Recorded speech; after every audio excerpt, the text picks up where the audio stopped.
Bonjour Cynthia.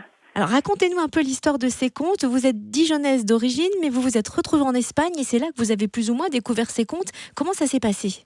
Alors moi, mon lien avec l'Espagne, c'est que j'ai été toquée de flamenco et comme toute danseuse de flamenco, je suis partie faire un pèlerinage en Andalousie, à Séville plus exactement.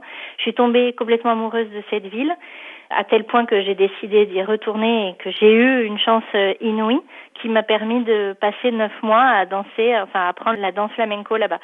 Et puis j'ai rencontré le futur papa de mon futur fils, on va dire.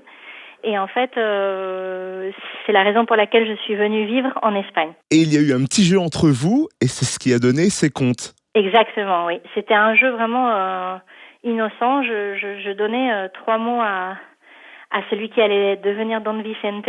Et lui, ça l'inspirait pour une histoire pas farfelue, mais en tout cas qui avait des chutes vraiment inhabituelles. Et puis il les lançait comme ça venait vraiment spontanément. Donc les premières fois, elles sont parties dans le vide. Et puis au bout d'un moment, je me suis dit que c'était vraiment dommage de les laisser s'évanouir, donc je les ai enregistrées. Et puis après, on les a même mises sur papier. Elles ont été consignées dans un carnet.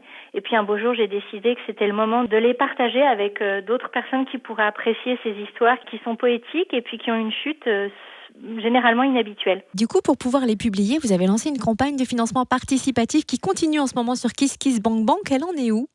Alors nous en sommes à 60%. Ça veut dire que tout est à jouer encore puisqu'il ne reste qu'une dizaine de jours pour compléter la cagnotte qui donnerait accès au premier palier. Et c'est ce dont nous avons besoin pour pouvoir imprimer le livre.